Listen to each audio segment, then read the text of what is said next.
আসসালামু আলাইকুম ওয়ারাহমাতুল্লাহি ওয়াবারাকাতুহ।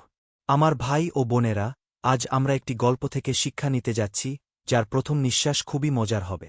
এক ব্যক্তি, আল্লাহ তার উপর রহম করুন, মারা গেলেন এবং তার পরিবার তার দাফনের প্রস্তুতি নিতে শুরু করলেন। যখন তারা তার মৃতদেহ গোসল করতে গেলেন, তখন তারা খুব অদ্ভুত কিছু দেখতে পেলেন। তার পেট নড়ছিল। তারা বলতে লাগল, ইয়া আল্লাহ, কি হচ্ছে? তাই সেখানকার একজন লোক বলল, আমাদের কি এটা পরীক্ষা করে দেখা উচিত? আরেকজন বলল, না করো না। তুমি যা করো তার জন্য তোমাকে জবাবদিহি করতে হবে। এটাকে একা রেখে দাও। তাই তারা তাকে ছেড়ে চলে গেল। কিছুক্ষণ পর তারা পেটের ভেতর থেকে একটি শব্দ শুনতে পেল। মনে হচ্ছিল কেউ হাসছে।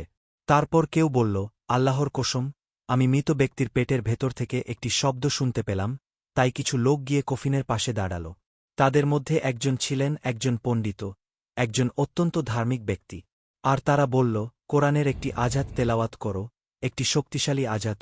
তাই সে আল বাকারার একটি আযাত তেলাওয়াত করল, যা আমাদের কোরআনের শক্তিশালী আযাতগুলির মধ্যে একটি। আর যখন আলেম সেই আযাতটি তেলাওয়াত করল, তখন হাসি থেমে গেল।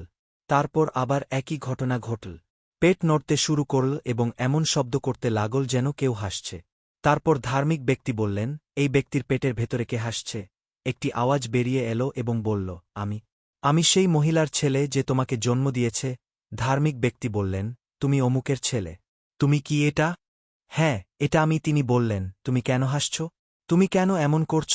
ছেলে বলল, বাবা, তুমি যখন কবরের ভেতরে ছিলে, তখন আমি খেলছিলাম এবং রসিকতা করছিলাম। সেই কারণেই তোমার হাসি উচিত ছিল। কিন্তু এখন তুমি গম্ভীর হয়ে গেছ। আমি ভয়ে পেয়ে গেলাম এবং আমি হাসি বন্ধ করে দিলাম। তারপর তিনি ছেলেকে জিজ্ঞাসা করলেন, তুমি কখন মারা যাবে? ছেলে বলল, আমি জানি না। হয়তো আগামীকাল অথবা হয়তো অনেক দিন পরে। ধার্মিক ব্যক্তি বললেন, বিচারের দিন তুমি হাসবে না, বরং তুমি তাদের মধ্যে থাকবে যাদের কঠোর শাস্তি দেওয়া হবে।